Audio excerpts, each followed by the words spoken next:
ಶಕ್ತಿಯಿಂದ ಸುಳ್ಳನ್ನು ಪಡೆದು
ಸಂತೋಷವಾಗಿ ಆಡುತ್ತಾ ಸಮಾಧಾನದಿಂದಿರುವ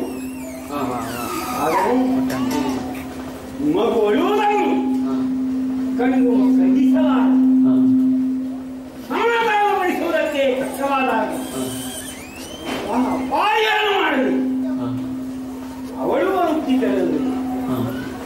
ಗಂಗನನ್ನು ಆಡಿಸುವುದಕ್ಕಾಗಿ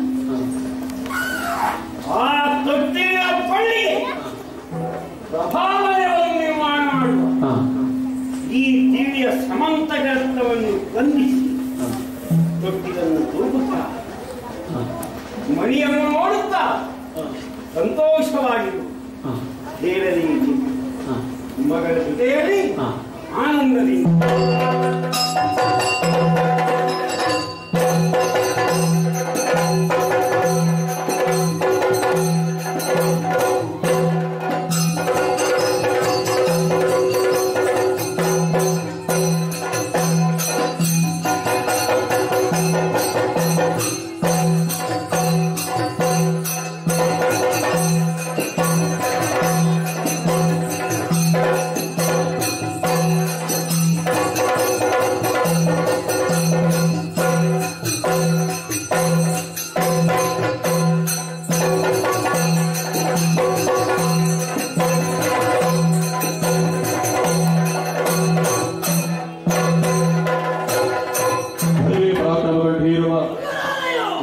ಸ್ಥಳ ಅನಧನ ಅಂತ ಕೇಳಿ ಅನ್ನಂತ ಕಾರ್ಯ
ಒಬ್ಬ ತಂದೆಯ ಮಾತಿಗೆ ತಾಯಿಯ ಶಿರವನ್ನೇ ಕತ್ತರಿಸಿದ, ಮತ್ತೊಬ್ಬ ತಾಯಿಯ ಮಾತಿಗೆ ಕಾನನವನ್ನೇ ಸೇರಿದ. ನಾವು ತಂದೆಯ ತಲೆಯನ್ನು ಕಡಿಯುವುದ, ತಾಯಿಯನ್ನು ಶಿರವನ್ನು ಕತ್ತರಿಸುವುದು.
ಮತ್ತೊಬ್ಬನ ಮನೆಯನ್ನು ಸೇರಬೇಕಾಗಿದೆ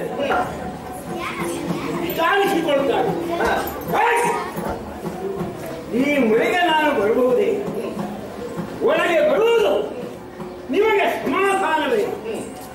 ನೀನು ಹಾಗೆಯೇನು ಮಾಡಿ ಇಲ್ಲ ಇಲ್ಲ ನೇರಾಗಿ ನಮ್ಮ ಮನೆಯನ್ನು ಸೇರಿ ಶಂಖನಾದವನ್ನು ಮಾಡಿದೆ. ನನ್ನ ಮಗಳರಿಂದ ಹೇಳಿ ಅದಕ್ಕಾಗಿ ಶಂಕರನ್ನುವುದಿದೆಯ? ಯಾರು ನೀನು? ಹೆಸರೇನು? ವಾಸಸ್ಥಾನದಲ್ಲಿ ಇಲ್ಲಿಗೆ ಬಂದುದೇಕೆ ಹೇಳೋ?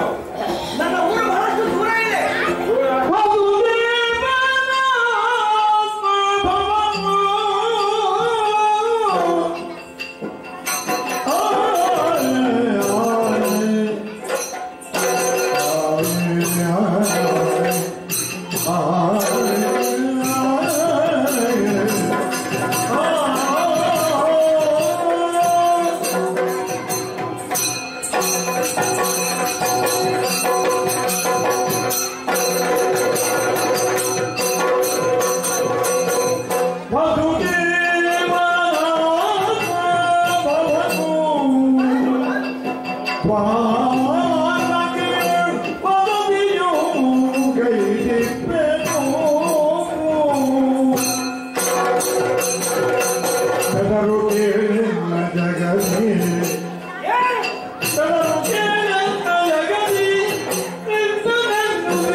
ನನ್ನನ್ನು ನೀನೇನೋ ಬೇರೆ ತಿಳ್ಕೊಳ್ಬೇಡ.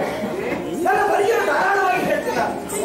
ನಾನು ಇಲ್ಲಿ ಬರಬೇಕಂತ ಬಂದದ್ದು ಸತ್ಯ. ಹಾಗೆ ಬರುವಾಗ ಸ್ವಾಗತ ಮಾಡಲಿಕ್ಕೆ ನನಗೆ ಯಾವ ಸಿಗ್ಲಿಲ್ಲ. ಇದೊಂದು ಗುಹೆ. ಜನವೇ ಇರಲಿಲ್ಲ. ಹಾಗಾಗಿ ನೇರವಾಗಿ ಸರಿಯಪ್ಪ, ನಿನ್ನ ಮನೆಯನ್ನು ನನಗೆ ಗೊತ್ತಿರಲಿಲ್ಲ.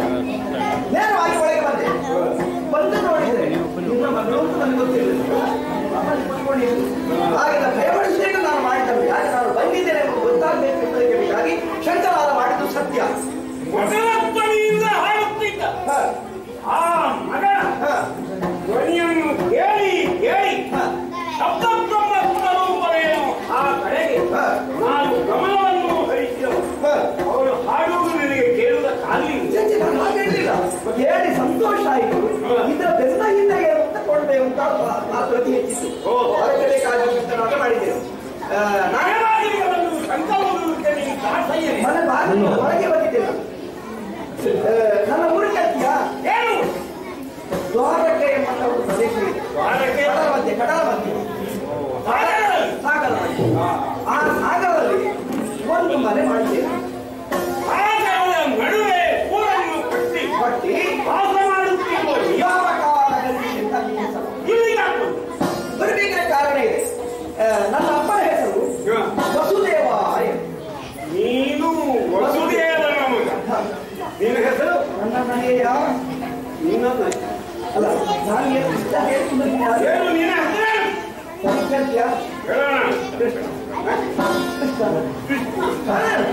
ಹರೇ ಕೃಷ್ಣ ಅಲ್ಲ, ಕೃಷ್ಣ ಕೃಷ್ಣ ಶ್ರೀ ಕೃಷ್ಣ. ಆ ಹೆಸರು ಕೇಳಿ ಈ ರೀತಿಯಾದ ಗುಣನಾಮದಿಂದ ನನ್ನ ಕರೀತಾ ಇದ್ದಾರೆ. ನಾನು ಇಲ್ಲಿಗೆ ಬಂದದ್ದು ಈಗ ಇಲ್ಲಿ ಬರಬೇಕಿದೆ. ನಮ್ಮಲ್ಲಿಂದೊಂದು ಮಣಿ ಅಪಹಾರ ಆಗಿದೆ. ಆ ಅಪಹಾರದ ಮಣಿಯಲ್ಲಿ ಹುಡುಕುತ್ತಾ ಇವರಿಗೆ ಬಂದಿದ್ದೀವಿ. ಹಾಗೆ ಆ ಮಣಿಯ ತೇಜಸ್ಸು ನನಗೆ ಹೊರಗಡೆ ಬಂತು. ಹುಡುಕುತ್ತಾ ಒಳಗೆ ಬರುವಾಗ ನಿನ್ನ ಮಗಳ ಆ ಎಲ್ಲಿ ಆ ನೃತ್ಯ ಆ ಮಣಿ ನನ್ನ ಮಣಿ, ಅದನ್ನು ಕೊಟ್ಟು ಆ ಮಣಿಯನ್ನು ಹುಡುಕುತ್ತಾ ಬಂದಿರುವ ನೀನು ಇಲ್ಲಿರುವುದನ್ನು ತಿಳಿದು ಪಡೆಯುವ ಪ್ರಯತ್ನದಲ್ಲಿ ನಾನು ಎಲ್ಲಿಂದಲೂ ಕದ್ದು ತಂದುವುದು ಮತ್ತೆ ಹಾಗಾದರೆ ನನ್ನ ಸಾಮರ್ಥ್ಯದಿಂದ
ನಮ್ಮ ಬಾಹುಬಲದಿಂದ ನನಗೆ ಲಭ್ಯವಾಗಿ ಅದನ್ನು ನನ್ನದು ಎಂದು ಹೇಳಿ ಹೊಳೆಯುವ ಇಚ್ಛೆ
ನಿನ್ನ ಹಾಗೆ ಆದ ಕಾರಣವೇ ನಮ್ಮ ಮಹತ್ವ ಇದನ್ನು ತಿಳಿಯಲಾಗಿ ವೇತಾಯುಗದಲ್ಲಿ ಬ್ರಹ್ಮದೇವರ ಸಂಕಲ್ಪದಂತೆ ಆ ಕಣಿಕೆಯಲ್ಲಿ ಹುಟ್ಟಿಕೊಂಡೆ. ದ್ವಾಪರದ ಜಳು ಮನುಷ್ಯ ನಿನಗೇನು ಗೊತ್ತ? ಅಂಬಿಕೆಗೂ ಶಿವನಿಗೂ ಮದುವೆ ಆಗುವ ವೇಳೆ ನನಗೆ 19 ವರ್ಷ. ಈಗ ಶುದ್ಧ ಲೆಕ್ಕ ಮಾಡಿ. ನಿಮಗೆ ಲೆಕ್ಕ ಮಾಡುವುದಕ್ಕೆ ಸಂಖ್ಯಾಶಾಸ್ತ್ರದ ಬಗ್ಗೆ ಏನೂ ಗೊತ್ತಿಲ್ಲ. ಯಾಕೆ ನೀವು ದ್ವಾಪರದವರು ಏ ಪಳ್ಳು ಮನುಷ್ಯ ಏ ಜಲ್ಲು ಮನುಷ್ಯ. ನಿನಗೆ ನನ್ನನ್ನು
ವಹಿಸ್ಬೇಕು ಅಂತ ತಿಳ್ಕೊಳ್ಬೇಡ.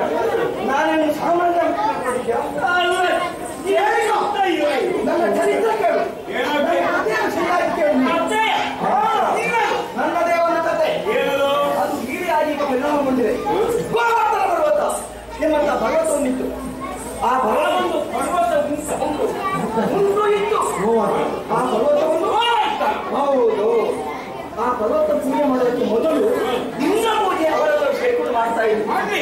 ಮತ್ತೆ ನಾನು ಹೇಳಿದೆ, ಯಾಕಂದ್ರೆ ಯಾವುದಂತ ನಮಗೆ ಅನುಕೂಲ ಆಗ್ತದೋ, ಯಾವುದಂತ ನಮಗೆ ಪೂರ್ಣವಾಗಿ ಸಿಗ್ತದೋ ಅಂತ ಸಂಪತ್ತನ್ನು ಅಥವಾ ಜೀವನವನ್ನು ಅಥವಾ ಯಾವುದನ್ನೇ ಆಗಲಿ ನಾವು ಆರಾಧನೆ ಮಾಡಬೇಕು. ಸುಮ್ಮನೆ ಅವರಿಗೆ ಜೀವನ ಅವರನ್ನು ಕೇಳಿದಂತ ನಿರ್ಜೀವವಾಗಿ ನಮಗೆ ನಿರ್ಜೀವವಾಗಿ ಕೊಡ್ತಿಂತ ಆಗುತ್ತೇ ಪೂಜೆ ಮಾಡಿ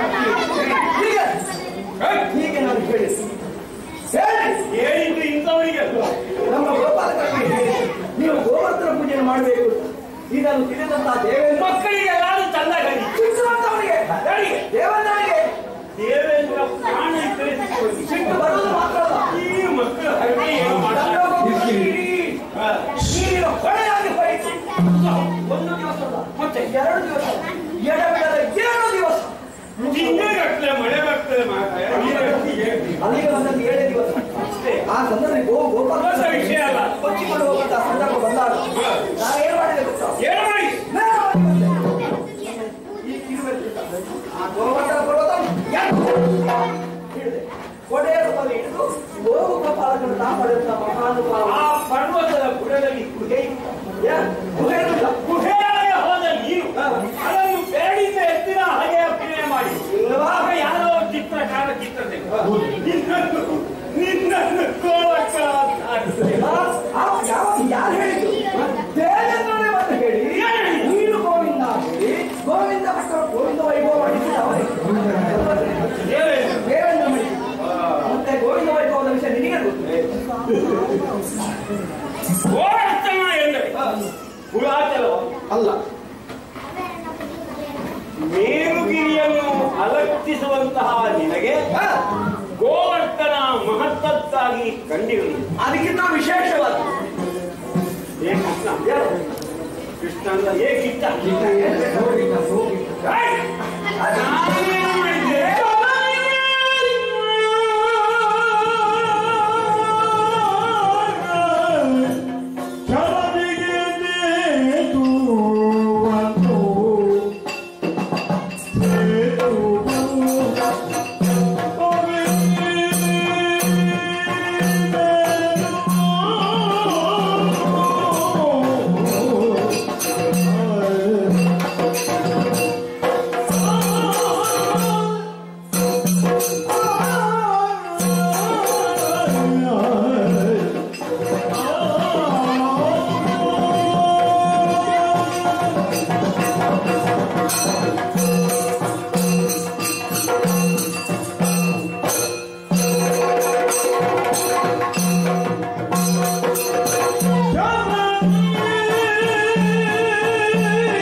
ಕಪಿಗಳೆಲ್ಲ ಬೇಕಾದ ರೀತಿಯಿಂದ ನಾನಾ ವಸ್ತುಗಳನ್ನು ಹೊತ್ತು ತಂದೊಪ್ಪಿಸಿ ನಾನು ಒಬ್ಬರೇ ಹಾ ಬೇರೆ ಯಾರಿರ್ಲಿಲ್ಲ. ರಜತಾಪ್ರಿಯವರಿಗೆ ಹೋದೆ. ಆ ಕೈಲಾಸವನ್ನು ಎರಡು ಕೈಗಳಿಂದ ಏನಾಗಿದೆ ಕೈಲಾಸ ಗೊತ್ತಾಗಿಲ್ಲ. ನಡುವಿಗೆ ಕೈಲಾಸ ಓಡಿ ಬಂದ. ಯಾರು? ಪರಮೇಶ್ವರ.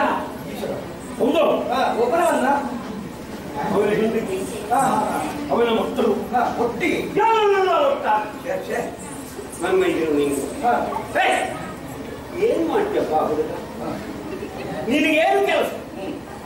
ಈ ಪರ್ವತವನ್ನು ಬೀರುವುದು ರಾಮ ಸೇನೆಗೆ ಹೊರಟವ ನೀನು. ಈ ಅಕಾಲಿಯ ಚೆಲ್ಲದು ನಾನು ಬೇರೆ ಅಲ್ಲ, ರಾಮ ಬೇರೆ ಅಲ್ಲ. ನನಗೆ ನಂಬಿಕೆ ಆಗಲ್ಲ. ಹೇಗೆ ನಂಬುವುದು ಎಂದು ಕೇಳಿ ರಾಮನಾಗಿ ಪ್ರಕಟಗೊಂಡ ಶಿವ.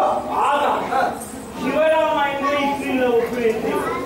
ಗೊತ್ತಾದ ಹಾಗಲ್ಲ. ಶಿವಹಸ್ತನ ಯಮನು ಶರಣಾದ ಆ ಶಿವನೊಲಿಯ ನನ್ನಲ್ಲಿ ಸಖ್ಯವನ್ನು ಬಯಸಿದ. ನೀನು ಹೇಳಿದ ನನಗೆ ಗೋವಿಂದ ಪಟ್ಟಾಭಿಷೇಕ ಮಾಡಿದ. ಹೌದು ಹೌದು. ದೇವೇಂದ್ರ ವೈಭವ ನೋಡ್ಬೇಕಿತ್ತು. ಹಾಗಾಗಿ ಹೋಗಿ ವೈಭವ.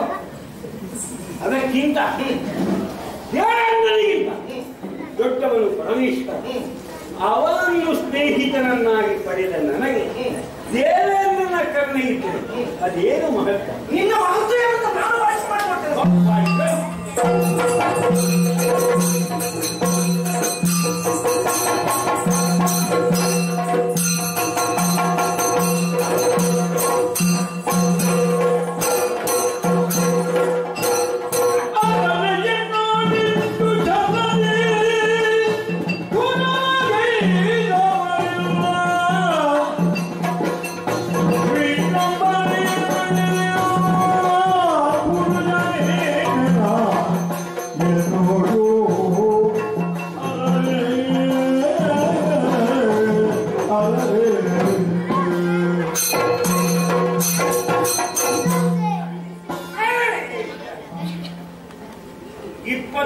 ದಿನಗಳವರೆಗೆ ಮುಷ್ಟಿಯುದ್ಧವನ್ನು ಮಾಡಿ ಅವನ ಒಂದು ಹೊಡೆತಗಳಿಗೆ ನನ್ನ ಶಕ್ತಿ ಉಕ್ಕಲಾರಂಭಿಸಿ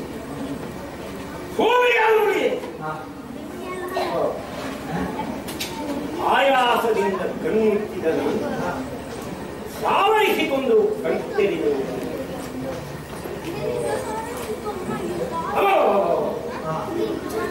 ಬ್ರಹ್ಮಾಂಡ ಫಲಿತವರಲ್ಲಿ ಯಾರನ್ನು ಲಘುವಾಗಿ ನಾನು ಭಾವಿಸಿದೆನು ಅವನಲ್ಲಿ ಕಾಣುತ್ತಿರುವುದು ಅನಂತ ಕೋಟಿ ಬ್ರಹ್ಮಾಂಡಗಳಲ್ಲಿ ತಮ್ಮ ಹೊಟ್ಟೆಯಾಗಿಟ್ಟು ರಕ್ಷಿಸುವ ಅಗಣಿತ ಮಧುಮನಿತ್ತು. ಆದರೆ ರಾಮಚಂದ್ರ ನಿಮ್ಮ ಉತ್ಸಾಹದಿಂದ ಧನ್ಯನಾದವರು. ಈ ರೀತಿಯ ಪರಾಭವವೇ ರಾಮ ರಾಮ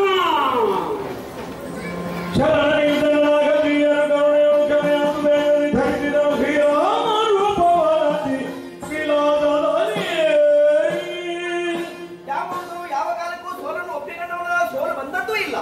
ಹಾಗೆ ರಾಮಶರಣರಾದ ನನಗೆ ಹೀಗಾಗಿ ಹೋಯ್ತಲ್ಲ ಎಂದು ಪಶ್ಚಾತ್ತಾಪ ಪಡ್ತಾ ಇದ್ದಾನೆ. ಈ ವಾನರರು ಯಾರು ರಾಮನನ್ನು ಬಿಟ್ಟರೆ ಬೇರೆ ಯಾವ ದೇವರಿಗೂ ನಮಸ್ಕಾರ ಮಾಡುವವರಲ್ಲ. ಹಾಗೆ ಈಗ ಸಮಾಧಾನ ಆಗಬೇಕಿದೆ. ಅವನಿಗೆ ರಾಮನೇ ಬೇಕು, ರಾಮನಾಗಿ ಕಾಣಿಸ್ತಾರೆ.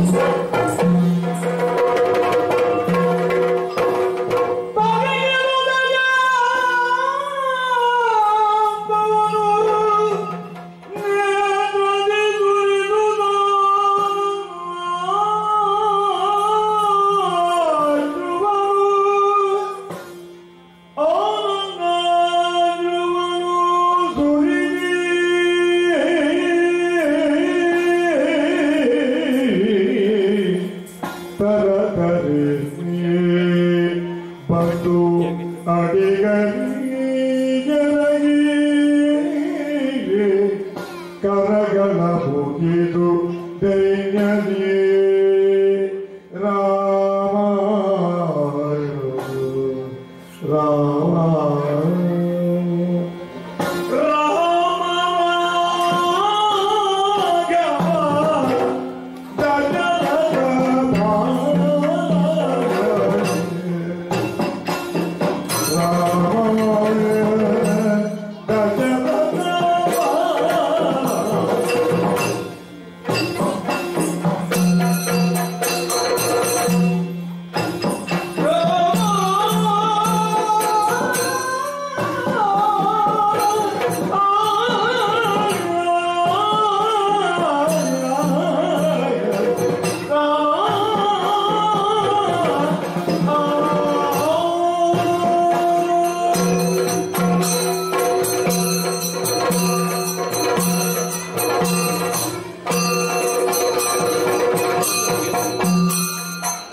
ದಶಕಂಠನೆಯುಂಟಾಗಿರುವ ಧನುಜರನ್ನು ಸಂಹರಿಸಿ ಲೋಕದಲ್ಲಿ ಧರ್ಮವನ್ನು ಸ್ಥಾಪಿಸಿರುವುದು ನಿನ್ನನ್ನು ಕಾಣುವ ಹಂಬಲದಿಂದ ನಾನಾ ವಿಧವಾಗಿ ಪ್ರಾರ್ಥಿಸುತ್ತಿದ್ದೆ ಪ್ರಭು. ನೀನಂತೂ ಸರಯೂ ನದಿ ತೀರದಲ್ಲಿ ನಮ್ಮನ್ನೆಲ್ಲ ನೋಡಿ ಯುಗಗಳಲ್ಲಿ ದರ್ಶನವನ್ನು ನೀಡುತ್ತೀನಿ, ಅಭಯವನ್ನು. ನಿನ್ನ ಸ್ವರೂಪವರಿಯದೆ ನಿನ್ನನ್ನು ತಿಳಿಯದೆ ನಿಂದಿಸಿದೆ ಹೋರಾಡಿ ನನ್ನ ತಪ್ಪುಗಳನ್ನು ಅವಧರಿತು ನಿನ್ನಗೆ ಮೊದಲಿಯ ಮದ ಮರೆತು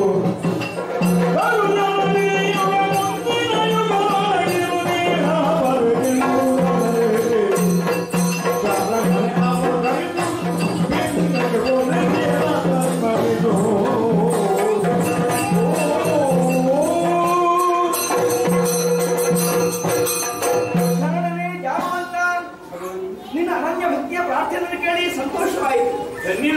ಕೇವಲ ನಿನ್ನ ಈ ಪ್ರಾರ್ಥನೆಯನ್ನು ಪಡೆಯಲಿಕ್ಕೆ ಬೇಕಾಗಿ ನಾನು ಬಂದವನಲ್ಲ, ನಿನ್ನ ಬೇಡಿಕೆ ಈಡೇರಿಸುವಂತ ಉದ್ದೇಶದಿಂದ ನಮೋಡಿಕೊಂಡು ನಾನು ಇವರಿಗೆ ಬಂದಿದ್ದೇನೆ. ನೀವು ನಂಬಿಕೊಂಡು ಬಂದಂತಹ ಭಗವಂತರಾಮನು ಯಾವ ಕಾಲಕ್ಕೂ ಕೊಟ್ಟ ಮಾತಿಗೆ ತಪ್ಪವನಲ್ಲ ಇವರು ಪುಷ್ಟೀಕರಿಸಬೇಕಾಗಿ ಯುಗದಲ್ಲಿ ದರ್ಶನ ಕೊಡ್ತೇನೆ ಅಂತ ಹೇಳಿದ್ರಲ್ಲ, ಹಾಗಾಗಿ ದ್ವಾಪರವಾದ ಕಾರಣ ಈ ದ್ವಾಪರದಲ್ಲಿ ನಾನು ಕೃಷ್ಣನಾಗಿದ್ದೇನೆ. ಕೃಷ್ಣನಾಗಿದ್ದಾಗ ಮತ್ತೆ ಪುನಃ ನನಗೆ ದರ್ಶನ ಕೊಡಲಿಕ್ಕೆ ಬೇಕಾದ ನಾನು ಈ ಬಿಲ್ಲನ್ನು ಹಿಡಿದಿದ್ದೇನೆ. ಸ್ವರೂಪನಾಗಿರುವ ನಿನ್ನ ವಿವಿಧ ವಿಚಿತ್ರ ವ್ಯವಹಾರಗಳು ತಿಳಿದುಕೊಳ್ಳುವುದಕ್ಕೆ ನಾವು ಆದ್ರೆ ಇಲ್ಲಿ ಒಂದು ದೊಡ್ಡ ಅಪವಾದವನ್ನು ಏನು ನೀನು ನಂಬಿದ ದೇವರಿಗೆ ಅಪವಾದ ಬಂದು ನಿನಗೆ ಸಮಾಧಾನವಾಗ್ತದೆ. ಅಪವಾದವೇ ಹೌದು. ಈ ಸಮಂತಕ ಮಣಿ ಇದೆಯಲ್ವಾ, ಈ ಸಮಂತಕ ಮಣಿಯಿಂದಾಗಿ ನನ್ನ ಅಪವಾದ ಇದನ್ನು ನಾನು ಕೊಂಡು ಹೋಗಿ ಪುನಃ ಅಲ್ಲಿಗೆ ಒಪ್ಪಿಸಲೇಬೇಕು. ಒಪ್ಪಿಸದಿದ್ದರೆ ಇನ್ನೇ ಈಗ ಮಣಿಯನ್ನು ಅಪಮಾನ ಮಾಡಬೇಕಂತ ಅದನ್ನು ದೂರ ಮಾಡಬೇಕಾಗಿದೆ. ಅದಕ್ಕಾಗಿ ಅದು ನನಗೆ ಕೊಟ್ಟು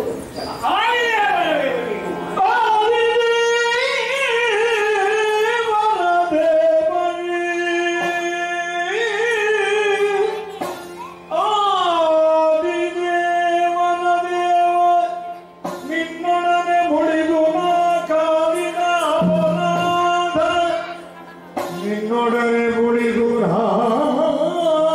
ಕಾದಿದ ಅಪರಾಧಕ್ಕೆ ಪರಿಗಾರ ಕೆನ್ನಯ ಸುದೆಯುವಿ ಮೋದದಿಂದಿಯುವೆನು ಜಾಂಬವತಿ.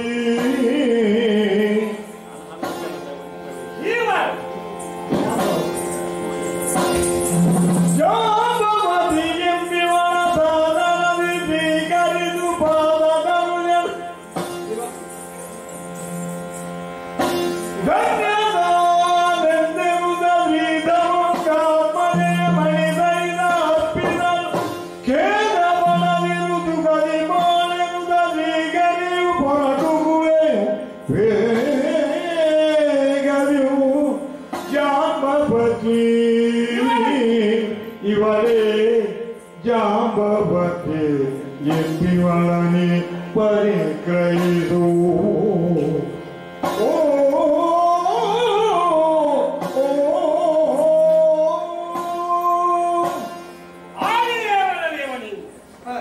ನಿನ್ನಲ್ಲಿ ಮುನಿದು ಹೋರಾಡಿದ ನಮ್ಮ ಅಪರಾಧದ ಗುರುತ್ವವೇನು ನನಗೆ ಸುತ್ತಿದೆ. ಸರಿ, ಅದರ ಪರಿಹಾರಕ್ಕಾಗಿ ಮಗಳಾದ ಜಾಂಬವತಿಯನ್ನು ಶಮಂತಗರತ್ನ ಸಮೇತ ಇವಳು ಕಾಡಿನಲ್ಲಿ ತಿರುಗುತ್ತಿದ್ದಾಗ ಸಿಕ್ಕಿದವಳು. ನಿನಗೆ ಸಾಕು ಮಗಳು. ಮಗಳು ಸಾಕು ಅಂತಲ್ಲ, ನಾನು ಸಾಕಿದವಳು. ಆಶ್ಚರ್ಯ ಆಯ್ತು. ಜಾಂಬವತ ಯಾವನೋ ಆಚಾರ್ಯ ಪುತ್ರಿಯಾಗಿ ಇವಳ ಹಾಗೆ ಹುಡುಗನೊಬ್ಬ ಸಿಕ್ಕಿದ್ದ.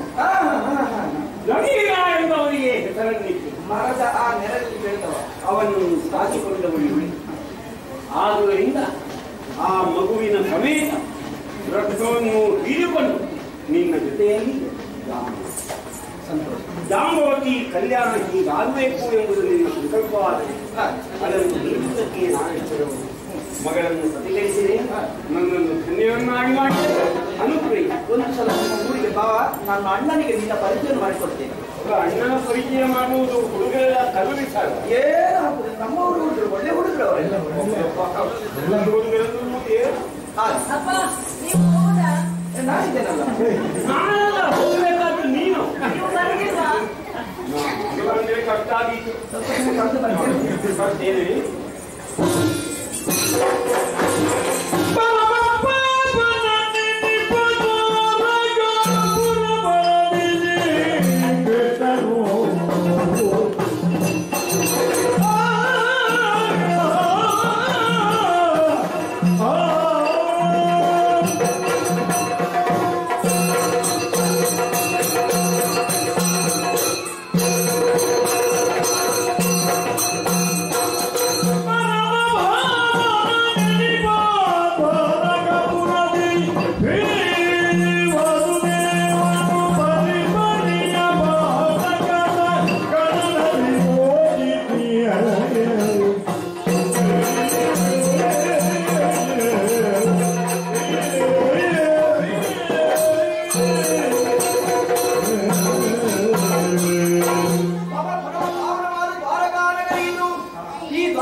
ಒಂದಲ್ಲ ಎರಡಲ್ಲ 8 ಮಂದಿ ಅಷ್ಟಮಾನ್ಯರು. ಮತ್ತೆ ಲೆಕ್ಕಾಚಾರ ಹೌದು. ಆದರೂ ಈಗ ಸಂಸಾರದಲ್ಲಿ ಬಹಳಷ್ಟು ಸಂತೋಷವನ್ನು ಪಡಿತಾ ಇದ್ದೇನೆ. ದ್ವಾರಕಾನಿಗೆ ಏನಾಗಿದೆ ಅಂತ ಅಧಿಕಾರ ನೋಡಿಕೊಳ್ಳಿಕ್ಕೆ ನಮ್ಮಣ್ಣೆ ಇದ್ದಾರೆ. ಹಾಗೆ ಆಚಾರಕ್ಕೆ ನಾನು ಏನು ಹೋಗ್ಬೇಕಾಗಿಲ್ಲ. ಹೀಗೆ ಸಂತೋಷವನ್ನು ಚಾವಣಿ ಕುಳಿತುಕೊಂಡಿರುವಾಗ ನನ್ನ ಹೆಂಡತಿದ್ದಾರಲ್ಲ ರುಕ್ಮಿಣಿ ಹಾಗೆ ಮಾತಾಡಿದವಳೆ ಎಲ್ಲವೂ ಏನು ಕಡಲೆಕಾಯಿ ಉಳಿದು ಉಳಿದಾಗಿ ಪಟ ಮಾತಾಡಿದ್ಯಾ. ನನ್ನ ಎಲ್ಲ ಗ್ರಹಚಾರ ಇವಳಿಗೆ ಇಷ್ಟು ಏನಾಯ್ತು ಅಂತ ನಾನು ತಿಳ್ಕೊಂಡೆ. ನೇರವಾಗಿ ಏನು ನೋಡ್ತಾ ಇದ್ದೀರಿ, ಇಷ್ಟು ಪ್ರಾಯ ಆಯ್ತು ನಿಮಗೆ, ಇನ್ನೂ ನಿಮಗೆ ಆರೋಗ್ಯ ಬರುವುದಿಲ್ಲ, ಏನು ಅಂತ ಸಮಸ್ಯೆ ಮಗನ ಮಗನಿಗೆ ಪ್ರಾಯ ಬಂದಿದೆ. ಪ್ರಾಯ ಬಂದಂತ ಮಗನಿಗೆ ಮದುವೆ ಮಾಡಿದ್ರೆ ಕುಳಿತುಕೊಂಡಿದ್ದೀರಲ್ಲ, ಯಾಕೆ ಬೆಟ್ಟ ತಾಯಿಯಲ್ಲಿ ಕೇಳಬೇಕಾದ ಸಲಹೆ ಒಂದೇ ಸಲಕ್ಕೆ ಮದುವೆ ಮಾಡುದಿಲ್ಲ ನೀವು ಕೇಳಿದ ಪ್ರತಿಜ್ಞೆ ಮಾಡಿದ 8 ದಿವಸ ಒಳಗಾಗಿ ನಮ್ಮ ಮಗ ಮನ್ಮಥನಿಗೆ ಮದುವೆ ಮಾಡಿಬಿಡ್ತೇವೆ. ಅಲ್ಲಿಗೆ ಮುಗಿಲಿಲ್ಲ, ನಾನು ಪ್ರತಿಜ್ಞೆ ಮಾಡಿದ್ರು. ಈಗ ಅಲ್ಲೆಲ್ಲ ಹೆಂಡತಿನೆಲ್ಲ ಉಂಟಾಗಿದ್ದಾರೆ. ನೀವು ಹೇಳಿದ ಅವಧಿಯಲ್ಲಿ ಮದುವೆ ಮಾಡುವುದಕ್ಕೆ ಆಗದಿದ್ರೆ ನಾವು 16,008 ಮಂದಿಯೂ ನಿಮ್ಮ ಮತವಾಗಬೇಕು. ಎಲ್ಲಿವರೆಗೆ ಆದರೂ ಅವಳಿಗೆ ಮಾತು ಕೊಟ್ಟ ತಕ್ಷಣ ಮಗನಿಗೆ ಮದುವೆ ಮಾಡುವ ಉದ್ದೇಶ ಗರುಡಲ್ಲಿ ಯಾರಿದೆ ಸುತ್ತಿದೆ ನನಗೆಂತ ಸುತ್ತಿದೆ. ಎಲ್ಲಿ ಹೋದ್ರು ಇಲ್ಲ ಮಗನಿಗೆ ಸರಿಯಾದ ಗುರುತಿಲ್ಲ. ಇದನ್ನೇ ಅನೇಕ ಮಾಡ್ತಾನೆ. ದಿನ ಏನು ಕಳೆದು ಹೋಯ್ತಲ್ಲ, ಏನು ಮಾಡೋಣ?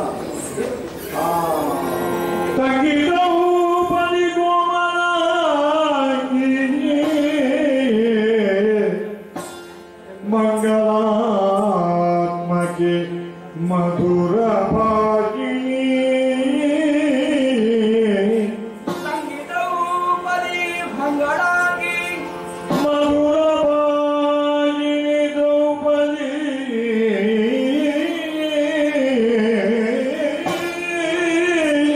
ಮಧುರ ಭಾಷಿಣಿ ಹೀಗವೇ ಎನ್ನಯ ಮಾನವನು ನೀ ಕಾಯಬೇಕು.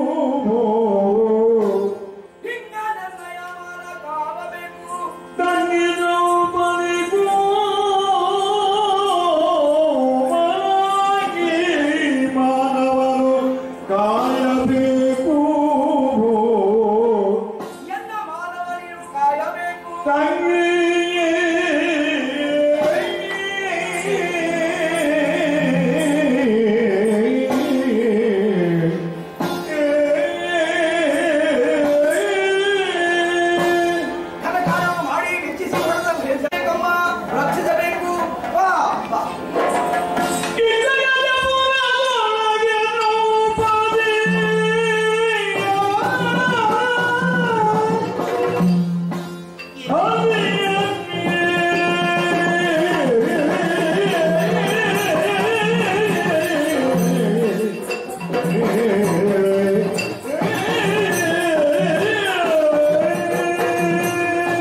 ಹಂಸತುಲಿ ಕಾಲದಲ್ಲಿ ಸುಖವಾಗಿ